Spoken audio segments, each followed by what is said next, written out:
Welcome to another episode of Fargo Watch Party. I'm your host, JD Farrell, along with my friend, Stephen Merriweather. How are we today, Stephen? I'm good. How are you, JD? Doing great. I love being right. I was so excited watching. Well, I need to correct you. We're co-host Stephen Merriman. Co-host. I'm sorry, co-host. We are presented to you by the Modern Podcast Network, okay? Doing episode 6. Episode 6.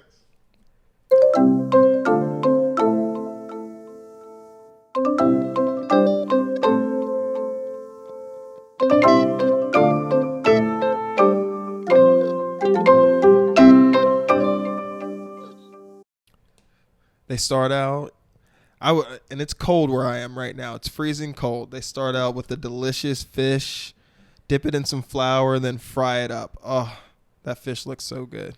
Well, before we get there, let's just give our reactions. Okay. You were right. I would say it again. Say it loud and proud. We've had this long-standing bet about who would die first, Gus or Molly. I can't believe that you won. It is incredible that you won. There's no reason why you should have won. Gus clearly should have died first, but he didn't. Oh, no. Gus is a fighter. All right. With that whole scene, there's like 4 scenes we're going to go through later. It just proves part of the whole justice system, just like the whole process. And Gus is the head of that. Poor Gus. He was finally, getting back in the game. Molly, early on, sort of fixed her hair. She was feeling him a little bit. And then but the she's thing dead. Between him and Molly is that, was she settling? Or is that just how she is? Because I never felt like she was fully on board with it. Felt like she was like, to the idea. I just think that she cares about her career more than she does about her relationships.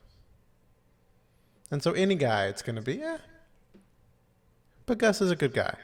I don't know. Officer Thurman, it felt like if he didn't have that baby, I'm going back. She was hot for Officer Thurman.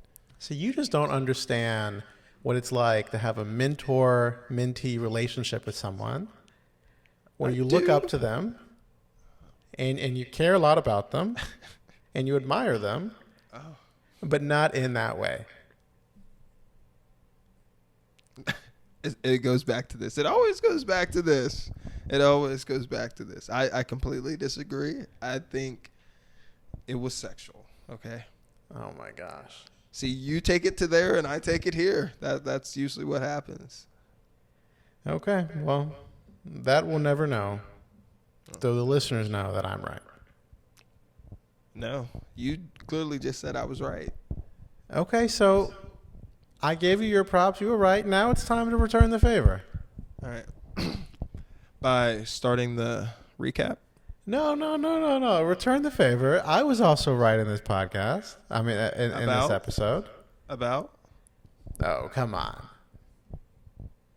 We had this long... The past few episodes, we've been going back and forth about who gets the money. Is Malvo going to keep it all? Is the trainer going to get his part? I thought you were right. I thought it was going to... I didn't think it was going to be 60-40, but I thought the trainer... When he said that, I started laughing. Because I'm pretty sure he thought he was getting the 60. Yeah, he's like, I'm doing the bulk of the work here, man. No, he didn't get a penny. That scene was right when he is screaming and that is one heck of a way to go about doing that. All right. Let's get into it. All right. So we start off by finally learning who Fargo is. Yeah. We're in some Asian restaurant. They're frying up a fish. They drop it to some table in the back room. Clearly a bunch of mobsters at the table. Clearly one guy's in charge. He has like his accountant next to him and he's like whispering numbers into his ear. And then at some point he's like, Sam Hess. And his accountant explains what's going on with Sam Hess. And then I guess another mobster's like, we looked into it. We don't think it has anything to do with the business. It just sort of happened. It might have been the wife. It might have been someone else, but it's like no big deal. And in Fargo, the head mobster, says, like, kill and be killed. And so he demands Mr. Numbers and Mr. Wrench kill whoever killed Sam Hess. Right. And then it cuts, but we finally understand who Fargo is. Yeah. I mean, I didn't. The only thing about that situation that was a little, or scene that was a little weird, was the Australian in Minnesota, who I think is going to become a big factor in the next few episodes. Really? Yeah, he was the one who talked. Who said it might be an extramarital, blah blah blah. But yeah, it's an international criminal organization. It spans borders. Okay, but clearly they're going to become a big fixture in the next few episodes. Yeah. We were introduced to them. We've heard about them. We were finally introduced to them. Clearly, they're going to become a bigger fixture. Exactly. Yeah. Then the next scene, we see the old trainer locked in the pantry. Yeah. It looked like he's been eating. Yeah. He had some food. Yeah. He had some cereal open on the ground. Malvo... So last episode, Malvo locked him in the pantry.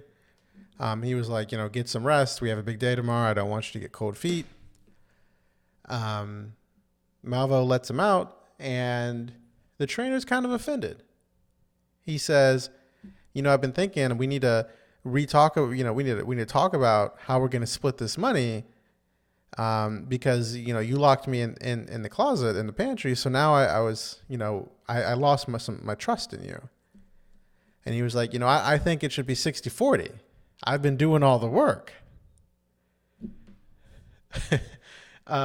And right then I knew he was going to die. Right then I knew I was right. I didn't think he was going to die the way that he ended up dying. I thought it was going to be a quick disposal. It wasn't anything like that. Malvo doesn't even flinch. He's like, okay, read this, talk. He calls Stavro. He does the final speech. And then, just like Malvo and just like this trainer guy, he's like, go get my duffel bag. And while he turns around, Malvo gets a pot, hits him on the side of the head. That was a blender. It was a blender. I'm like, I was so insulted. You hit me with the blender. Like, oh, man. Malvo was insulted. He said 60-40 him. I didn't think Malvo was even going to come back for him. Why come back for him? Just let the man go. Like, if you feel bad for him, call the cops after you leave. Just leave him. No. But obviously, he has ulterior plan or alternate plans for him. Yeah. And I mean, it's Malvo. Yeah. I didn't. Did you think that was his plan for him? What we find out later? Malvo's never just going to let some guy walk. Lester. That's the reason now he's kind of in this mess. But Lester's Lester. The trainer is this whole town, Minnesota is Lester. Okay. To quote Lester's own brother, there's just something wrong with him. He doesn't belong in this world. The most disrespectful thing I've ever heard in my entire life. This episode was a bunch of just shady shit. I liked it. It was just, man. Gosh. You think it's going to slow down. It never does. It never does. All right. So the trainer's down. Stavro has been given his final instructions of where to send the money. What happens next? The next scene, we see Lester, and he's getting a checkup. He's telling the nurse he's feeling fine.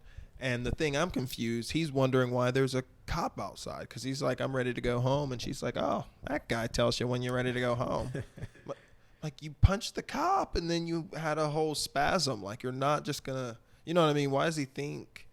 But then I think obviously, he lost consciousness. Like, I don't think he remembers spazzing legitimate the out. first time oh, Yeah, okay. and like, I don't think he remembers passing out and blah, blah, blah, blah, blah. Because he looked seriously surprised that there's a cop outside his door. Yeah, but I mean, his whole life he's kind of reacted that way. So I didn't know if it was because of just pure forgot or, you know what I mean? Yeah, I mean, I see what you're saying. I think it was genuine. Um, yeah. So Lester's like, okay, I'm ready to go.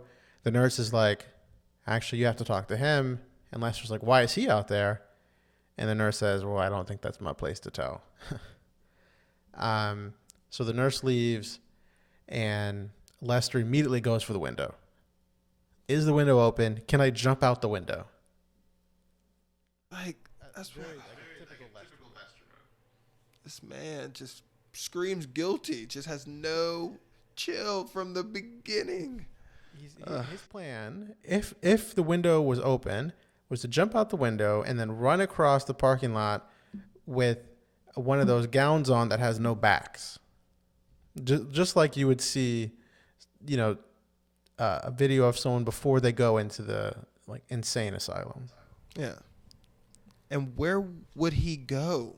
What would he do? Like, is he going to go on the run with his millions?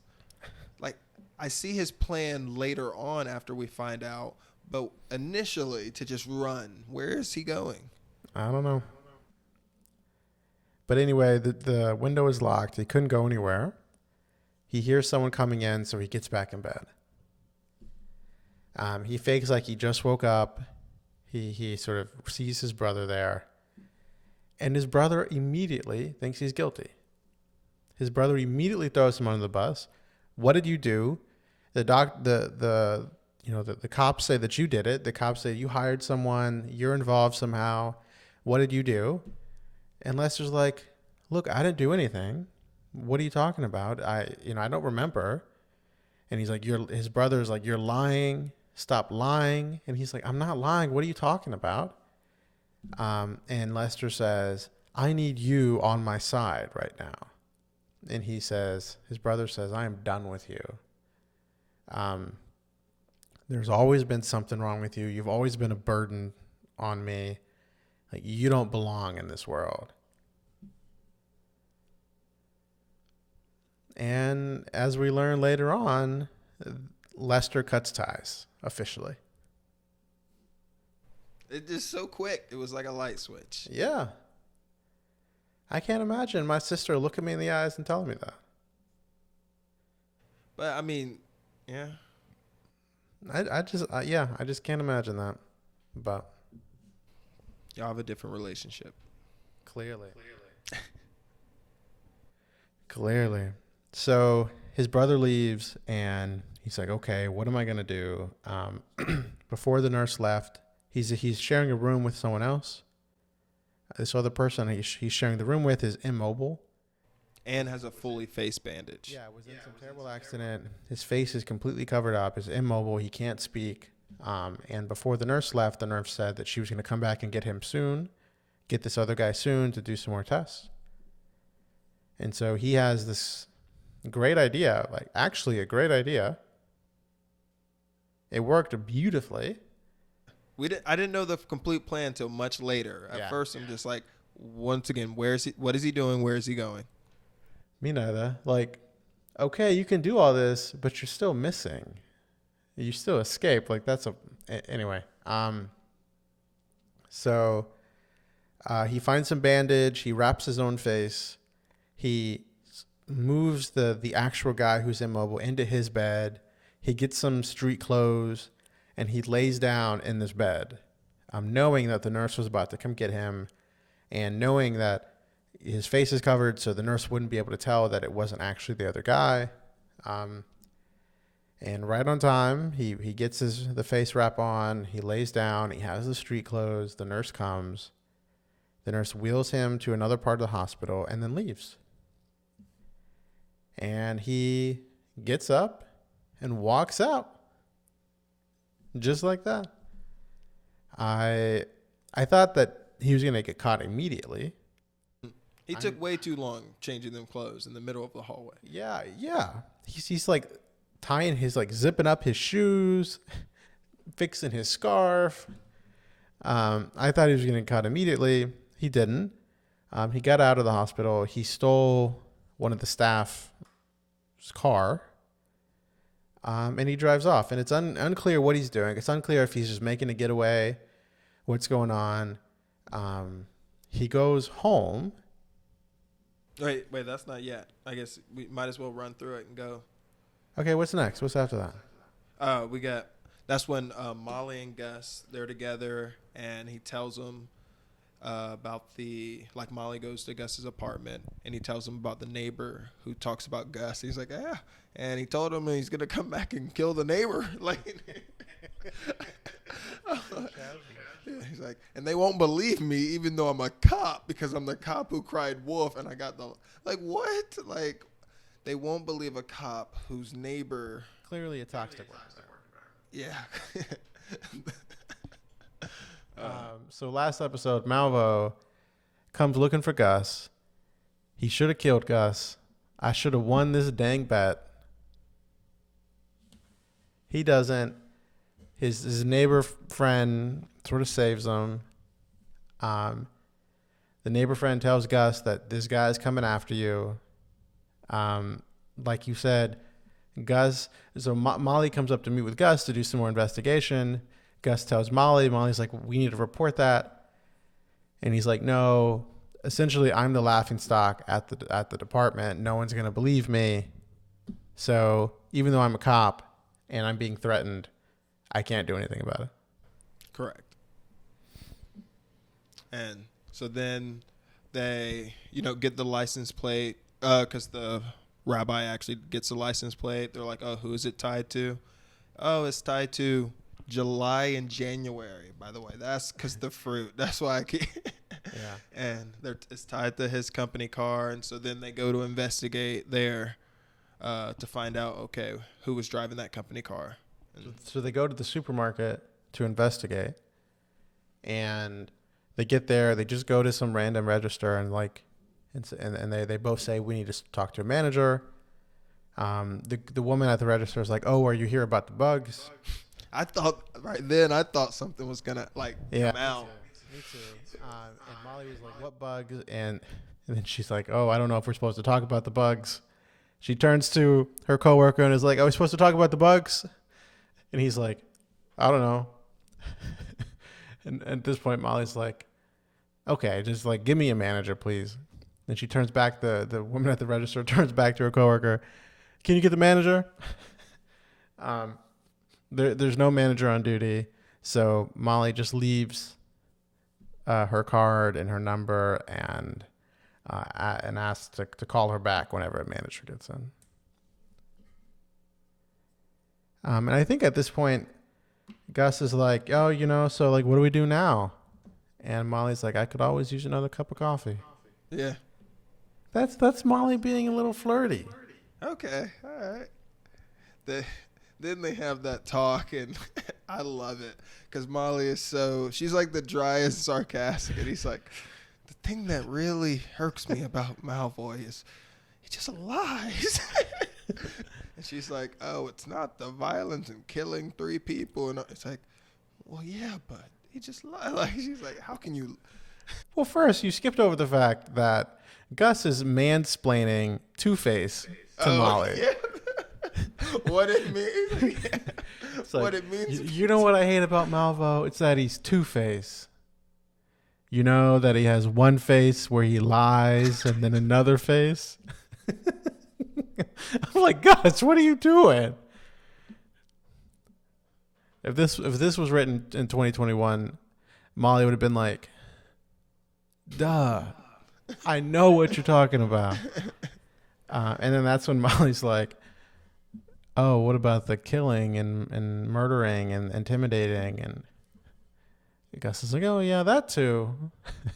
But he lies. It's like, that's what makes us different from the animals. We're supposed to be honest. I'm like, man, it must be hard living in the world if you think that's the truth. when you said that Molly has a dry sense of humor, I thought you were talking about a few minutes later when they were at the coffee shop and Gus is explaining to her like the story that the rabbi told him where this man gave all his money, then his liver, and then his life to try to help people and then was never satisfied. And then Molly goes, huh? Why didn't he just go work for a charity? What? Molly, come on. If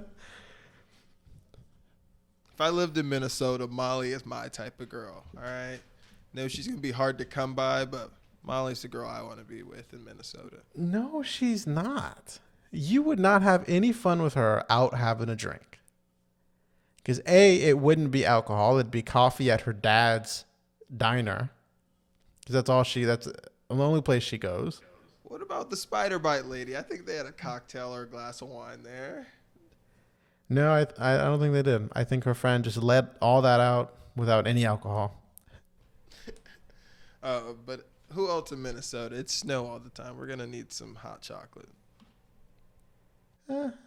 I'll tell you what. I have no plans to hang out with Lester.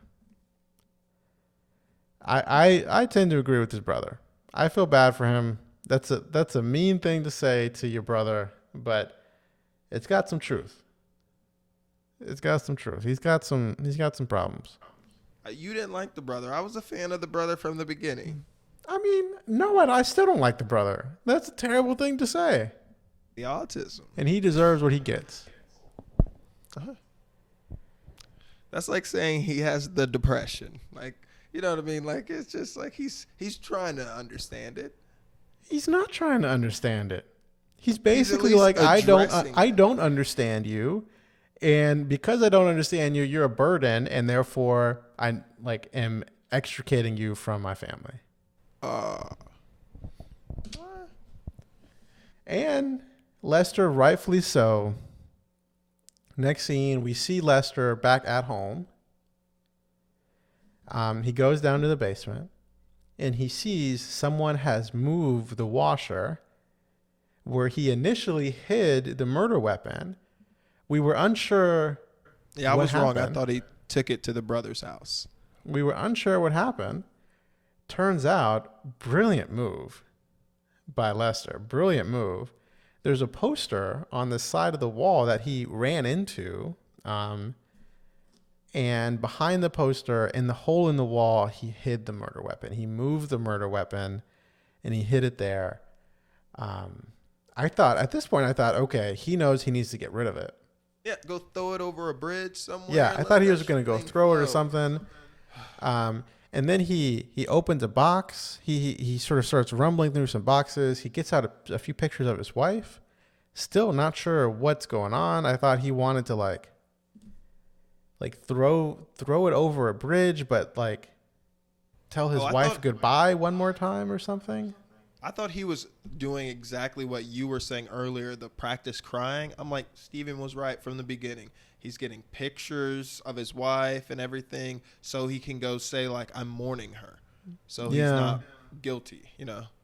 I'm not sure. And then, so he's walking out to leave with the murder weapon, the axe, and these pictures. And before he walks out, he goes back and he rummages through some laundry and gets some of his wife's underwear. At that point, I didn't realize he was going to pin it on his brother, but it was clear he was going to try to pin it on somebody. I still thought it was a memory. I'm not going to lie to you. And so he goes to his brother's house.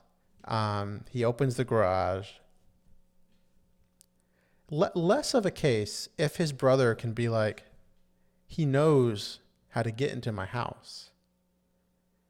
Anyway, he opens his brother's big safe, and there's like a secondary compartment inside the safe, and he puts the murder weapon, the pictures of his wife, and his wife's underwear in his brother's safe to make it look like his brother loved his wife, and through some angry rampage killed her. And not only kept the pictures but also the murder weapon in his safe. I don't know how he's gonna explain how's this story gonna work out, but hey, it's a nice try though. that it. But I mean, with the chief dying and all that, that's what I mean. Like, how's the whole story gonna come together? But like with he has a bullet wound in his hand. Like, what's that about? Yeah. And then he grabs a gun, and I thought again at this point I thought he was grabbing the gun for himself, and he was planning to run away and wanted a gun for protection. yeah. Instead, he goes upstairs into his nephew's room, his brother's son's room, and plants the gun in his nephew's backpack. I didn't understand why he did that. Because if the kid like goes to school, they see the gun. Yeah. They're gonna do a parental search at home and stuff and find. Yeah, like after I thought about it some, that's what I realized. But in the moment, I didn't understand. But yeah, he put the gun in his nephew's backpack. So when he goes to school, someone will find the gun and then search the house. And then in that search, find this murder weapon. And I cannot wait for that to happen. I cannot wait to see the brother's face when that happens. You know how naive I am?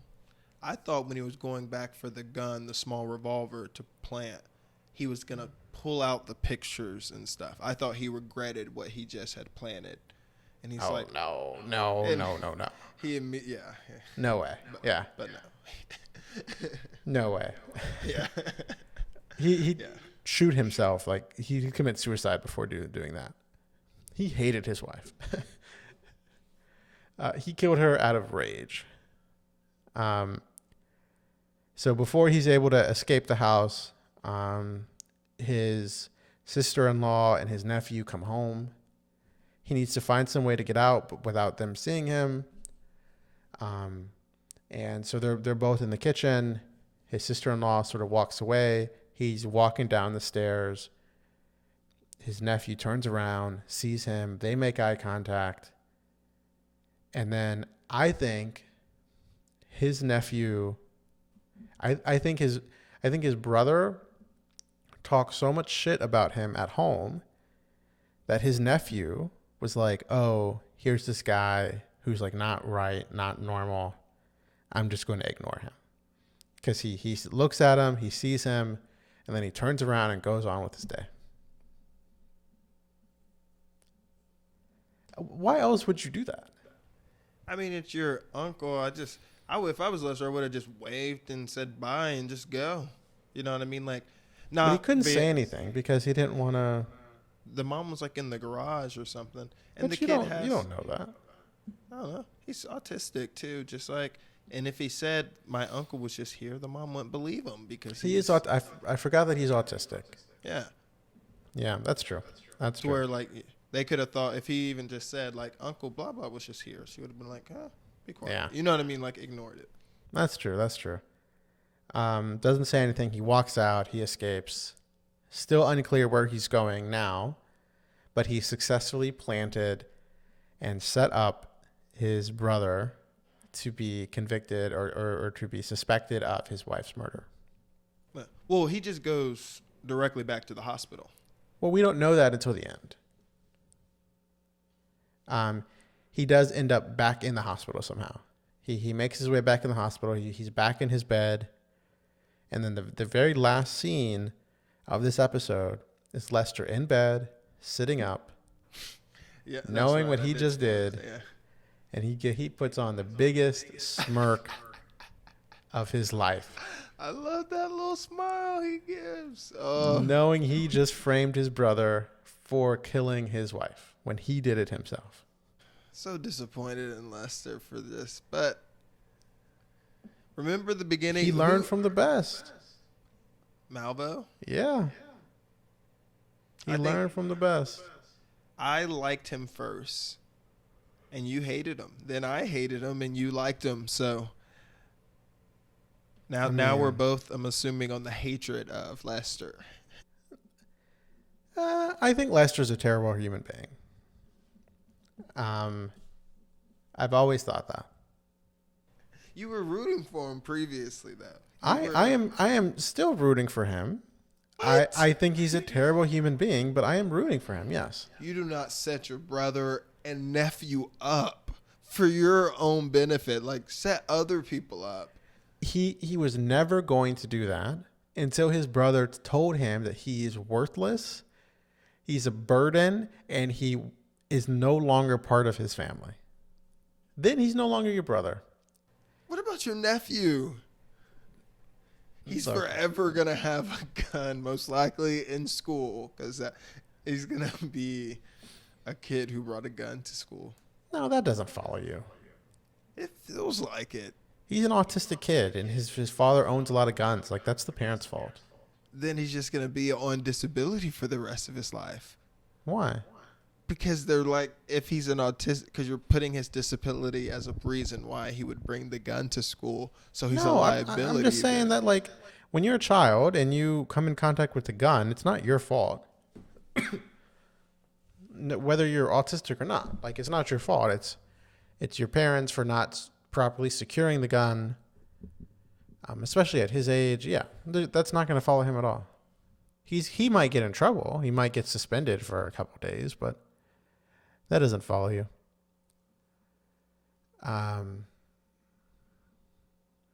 We see Malvo and duct tapes the trainer to the little exercise bike. So next scene, we're back at the trainer's house. Last we saw of Malvo and the trainer, he had just knocked the trainer out with a blender.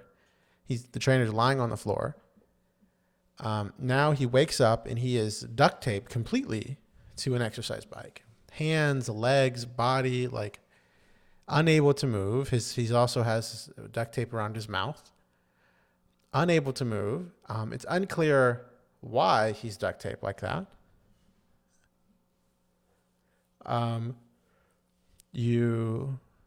We know that there's paper all over the windows, and we see that Malvo set up some gun that's pointing out the window towards the street. And then Malvo has a shotgun. He sort of cocks it a few times and then gives it to this guy, the trainer, who's duct taped to this exercise bike. He takes all the bullets out, like all the... It's unclear that that's what he's doing. I thought that maybe he was expecting someone to show up and like was actually trying to, he was expecting Stavro to hire to get some henchmen and then realize it was him and then come fight him, and they were going to get into a gunfight. I'm not sure what was going on. He duct tapes the shotgun in this man's hands, who's already duct taped to this exercise bike. And then he stands in front of it and he's giving him instructions. And the trainer looks down, sees his finger on the trigger, and then pulls the trigger with Malvo standing right in front of the gun. Like you said, no bullets. And Malvo says, "Don't worry, I would have been insulted if you didn't at least try." Malvo's just, yeah, I don't know what to say about that. Past 2 episodes, he earned back his respect. Yeah, I mean, in a way. In this episode, he sort of outsmarted hired hitmen. I mean, that's what he is. I know, but like 2-on-1, where'd the other guy go? But that's another. We'll get there. He can't hear, so he's useless if he can't see and he can't. He can see. No one can see. Like a foot in front of you is all you can. You know what I mean? There's no visibility. So you're just gonna run away? Come on now. I don't know what he did, but obviously he can't hear, so that's no advantage. He doesn't know where anyone is. You know what I mean? Like you got 2 eyes. Bro, if you can't see in front of you and you can't hear anything, you can just go think about it. Sorry, but you don't just run away. Like this is your job. Your job is to kill this man, but yet you got scared in the snow? Okay, you're just thinking I mean run away in the sense of scared. If he doesn't know where anyone is. He's running towards them, but he doesn't know because he can't hear. If you can't see and it's not like I think he is out of the picture. I think it's completely out of the picture. I think he ran back to the van or the car or something and just drove off. Either way, he's useless because there's no visibility and he can't hear. Just like, He's not I don't gonna know. smell him. He's not a I dog. don't. Hopefully he was, he wasn't as expensive as some of the other ones because I mean, he's clearly limited. I mean, is that the equal opportunity? Does he get equal pay from the Hitman Code? I'm not sure if those laws work in organized crime. Do they follow the ACA? They have wheelchair ramps. So Malvo goes to one of the guns that's positioned on the window and he starts firing out into the open. And he tells the trainer the point of doing this is in case Stavros calls the police, he wants to create a distraction so there's nobody to come. And so he starts firing out into the open. He hits some cars. He intentionally doesn't hit any people, but it's enough to cause commotion and to cause the police the police to come. He has the police scanner, and so he can hear what's going on. And he walks out the back and just sort of walks off, gets in the car, drives off. The police show up. The police is like, get out, like come out. We're here. Like we outnumber you. Come out. And clearly there's no one in the house, or the only person in the house is this trainer, but he's locked. He's duct taped to this exercise bike. He can't move. His mouth is duct taped. He can't talk. He's trying, but he can't. And so the police start approaching. They start to approach the house. Malvo installed a tripwire. So when they got close enough and someone activated the tripwire, the gun would fire. So it looks like there's someone still in the house firing. Oh, man, when this happened. And then at that point, the police sort of stop their approach and they just start unloading on the house, thinking there's an active shooter in the house. They just unload. Can you imagine being the trainer inside, knowing that you have about a dozen police officers just unloading their gun into the house and there's nothing you can do? You know how terrified I would be? But somehow he survives. Somehow there's like a good 10, 15 seconds of just nonstop firing into the house. At least 400 bullets, but he somehow survives. One of the cops on scene was like, "I think we got him, Chief." And the chief was like, "What makes you think that?" I thought that was funny. And so they approach the house. They knock in the door. And remember, first there was a grenade. They thought they're throwing a flashbang grenade right as he's able to scream, "Wait!" Right, yeah. So they throw in a flashbang. He finally is able to like get the duct tape off of his mouth. So he screams, "Wait!" Too late. Flashbang goes off. They knock out the door. They see him standing there with a gun. They're unable. They don't recognize that he's duct taped. They just see a gun, and you hear gun, and there's probably 5 or 6 SWAT officers, and they each put 15 to 20 bullets in this man. You just like in the show, he's just like, just like nonstop. Just it looks like he's dancing, but in fact, his body is moving because he's being shot at. And he's clearly dead. Oh, that was so tragic. I didn't want him to go out like that. I really didn't. That's the worst way to go out. Yeah. So Malvo is driving away. He's listening on his police scanner. He hears that suspect is down. He knows that the trainer just died. He knows that he's going to keep the split's going to be 100-0. Oh. Finally gets confirmation. You see Stavros drive to the meeting spot. He's intent on dropping the money.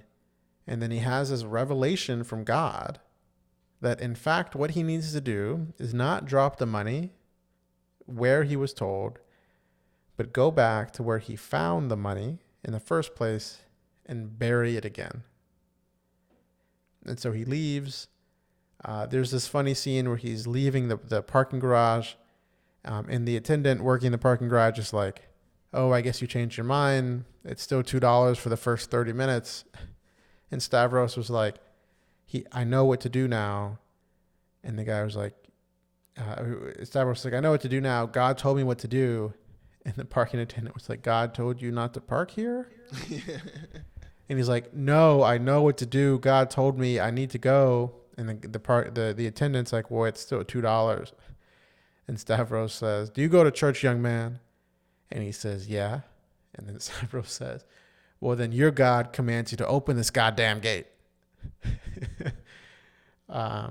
And so he does. The attendant does. Stavros drives off, and he drives back to the place where he found the money at the beginning of last episode, which started his whole career. He has the ice pick, or like the ice scraper that he found, that was framed in his office because it was the thing that started his career. And he in a blizzard. Don't care that the snow is coming down. Right, yeah. You literally can't see more than a couple of feet in front of you. They don't care. They're just outside doing their thing, going about their business. Minnesota life. And he buries the briefcase in the same spot where he found it, and then he stabs the ice scraper just like it was in the snow. He looks up into the air, and he thinks that he's done his deed, and God will now forgive him. That's when I was like, okay, Malvo did all this shit, got into all this shit, and then this happened. He doesn't even get his money. Yeah. Malvo's driving to go meet him to collect his money. Wait, first he calls his son. Yeah, so that's a funny scene. His son, well, he's worried about the plague coming for his son, so he tells his head of security to like watch his son in some, foreign location or some unknown location, and he says like, "I've done what I had to do. Like he's safe now. Bring him back." And then he like grimaces and he says, "Tell him I love him." And then you hear on the other side, the security guy is like, "I'm not going to do that." Just unable to express love as men in 2006. Yeah, we got to change it. Or was it? Yeah, it was 2006. It's not even that long ago. And yet feels like a world ago. I don't know how it happens, but the son and security guard are driving in some little Pontiac car. I don't know why they have that car. Yeah. In the thick snow in Minnesota, and they're driving down the road, and out of nowhere, a bunch of giant tuna or salmon, whatever fish, just start falling from the sky.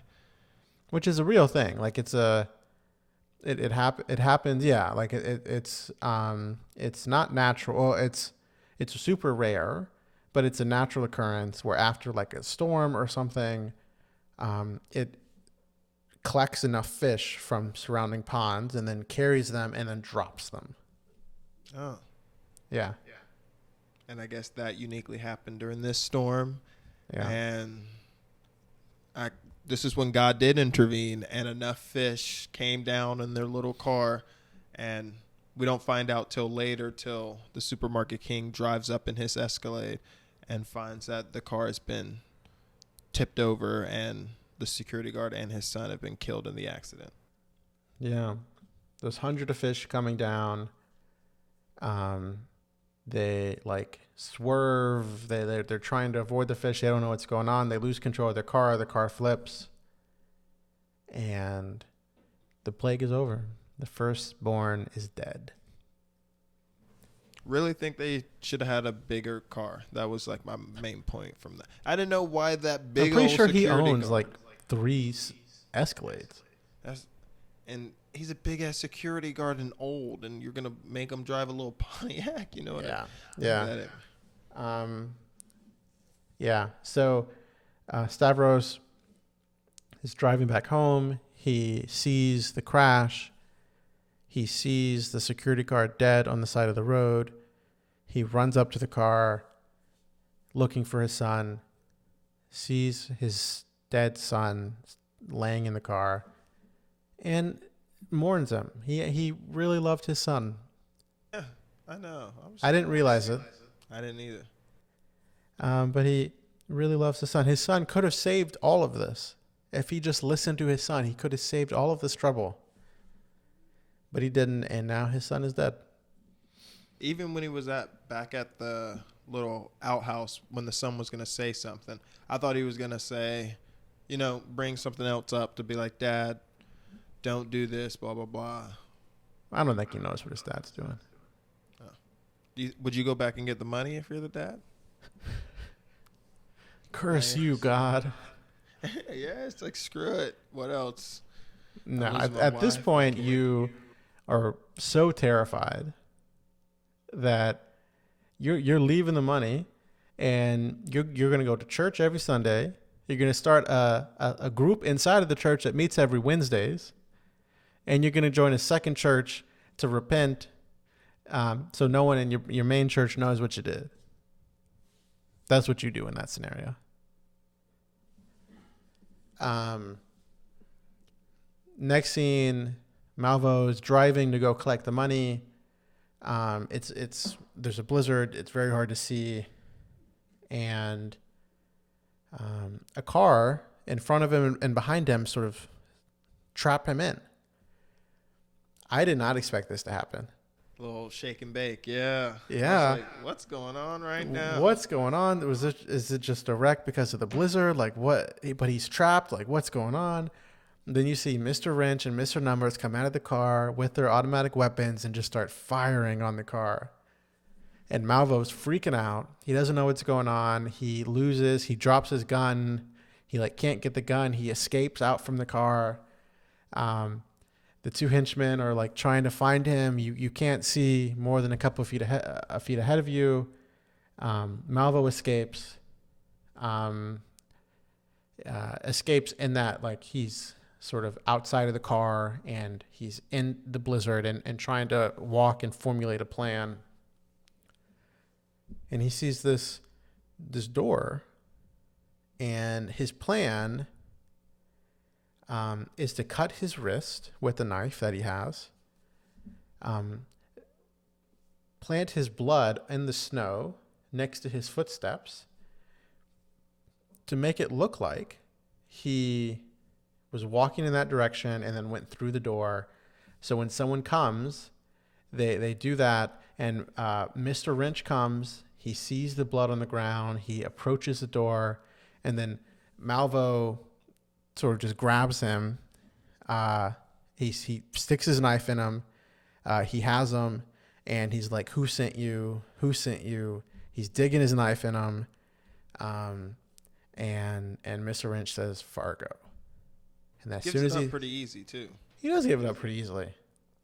I'm sure that hurt, but he gives it up pretty easily. As soon as he tells Malvo who sent him, Malvo pulls the knife out of his side and then slits his throat.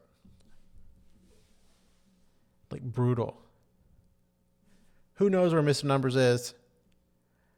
I think he ran away scared. You think he's circling. He's he's finding his useless. way in the snow. Meanwhile, there's a lot of commotion. There's a lot of gunfire. Molly, it happens right near the diner that Molly and Gus are at. Molly's like, "We have to go investigate." Gus is like, "No, we don't. We need to call for backup." But Molly runs out, so Gus runs after her. They see Mr. Wrench on the ground, dead. Gus bends down to check his pulse. Looks up, Molly's gone. He doesn't know where Molly is. He calls out for her. He's looking for her. He hears a gunshot. So he gets up and starts walking toward this gunshot. He sees a figure in front of him. He's terrified. He gets his gun out. He doesn't know who's in front of him. He hears a gunshot, and then he fires. He fires his gun at this figure in front of him, and then he walks up, and he just shot Molly. His future wife. And Molly's dead. And I do want to touch back earlier when they were having their like fourth round of coffee this episode. That's when he revealed that he actually wanted to be a postman. That's right. But they were on a hiring freeze. He was like, this might surprise you. I didn't always want to be a police officer. And Molly's like, then what did you want to do? And he said, I wanted to be a postman. You see the same people every day. You're a member of the community. You get to bring them their check they've wanted all week. And Molly's like, well, why didn't you do that? And he said, well, I tried, but when I applied, they had a hiring freeze. And so instead I joined the police. Alternate, buddy. Poor guy. And then his wife died. Yeah, she was the one that brought home the money. So I had to be... Oh, man. And he finally found another person in his life, and he kills her. Cute. And he kills her. Is Molly dead? Oh, man. She was shot, but is he dead? Is she dead? She shot it. If she shot him in the... You're right. If it was just the chest, but will she go out with him again? Maybe not. But like now that I think about it, I don't know if she's dead. You're right, because I didn't see blood. And then I'm like, for him to do a headshot? Well, because she was just like... There's no way he did a headshot. But like, do not all cops wear Kevlar? You think she was wearing? I don't think all cops wear Kevlar. I would just assume, I guess that's... I don't know. I'm curious. We see her laying on the ground, but we don't really see anything. We see the like pain in Gus's face, but we don't see anything else. Maybe she's not dead. That's a good... Is that in your predictions? We'll get to predictions when we're done, but I think that might be a prediction. By the way, I don't know if he's a great person to choose if a person is dead or not, because he went up to Mr. Wrench and it took him a while to see the whole slit throat and says, I think he's dead. And a pool of blood with a slit throat. Like Molly's his head is over there. His body is over there. He might be dead. I'm not a medical professional, but he might be dead. Molly's gone. So Malvo escapes. He knows that people are looking for him. He knows that Fargo sent them. And he killed Mr. Wrench. Gus kills Molly. The next scene, we're back at the hospital. Lester finds his way back in his hospital bed after framing his brother. And to end the episode, you see him sitting there. He's sitting up on his bed, and he puts on the biggest smirk I've ever seen. Just these little sneaky sneaky. End of episode. Great conclusion. If Molly's dead, Lester goes free. Oh, that's what I was immediately thinking. Like, Lester is saved. Boom. Like Bill is gonna forget everything that she said. Yeah. So that's the end of the episode. I really enjoyed this episode. A lot happened. And we're gonna find out some stuff because we find out about the big guys. We're gonna find out if they're gonna arrest. Well, because Bill likes stuff at face value. He's gonna take the brother and he's gonna be like, Molly was the only reason Lester was kind of mixed up is because the brother, like that. The Bill's just gonna connect any, like, he likes a guy to just like Hansel and Gretel. Lead them to the. Is Fargo Malvo's boss? We know Malvo has a boss. Are we sure? Because Fargo's the business. Because they just have hitmen that are good for the business. He's in the hitman business. Maybe. Fargo is the whatever the underground, whatever they use the shipping company for to like. I know, but I'm just saying, like, maybe. I don't know. They know of each other.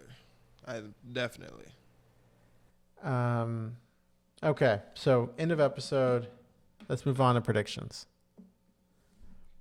My big prediction I've already revealed. Molly is not dead. We're going to learn in the next episode. Molly's not dead. I'm going to request a formal rescinding of the fact that you were right and a formal apology, and it's going to be a big deal at the beginning of next podcast. But my prediction is she's not dead. I have two. I think that the brother gets arrested, Lester's brother, for sure. And then I think that Molly's dad finally gets involved in the case. Ooh, very nice. He's been absent a little bit, and now his little girl is either dead or, well, I was thinking dead when I wrote it, and now possibly shot. So even wounded, he's going to, because even if she comes back, she's going to be in the hospital like next to Lester, Yeah. That's a good prediction. If I had to give another prediction, I'd say that Gus turns in his badge. Oh, he realizes that it's just not for him. He shot this woman who he loves. He doesn't want to be a police officer, and so he turns in his badge. Yeah, we didn't even talk about that. We totally forgot because they're gonna do ballistics. It's his gun. It's his gun. He definitely did it. Like, he has an excuse. Like, he's not going to jail or anything. But I think it will sit on his conscience, knowing that this isn't what he wants to do, and that he just did this terrible thing, and he's gonna turn in his badge. I feel like it's worse if Molly's alive because then he has to live with the fact that yeah. And I don't think that they go on another date. You shot me. Yeah, I mean, I'm not going on another date. All right, anything else? No, I think that's it. All right. That's it. We'll catch you next week on another episode of Fargo Watch Party. Catch me Monday, another episode of a Modern Man Podcast. Presented by the Modern Podcast Network. Yes, sir. See you later.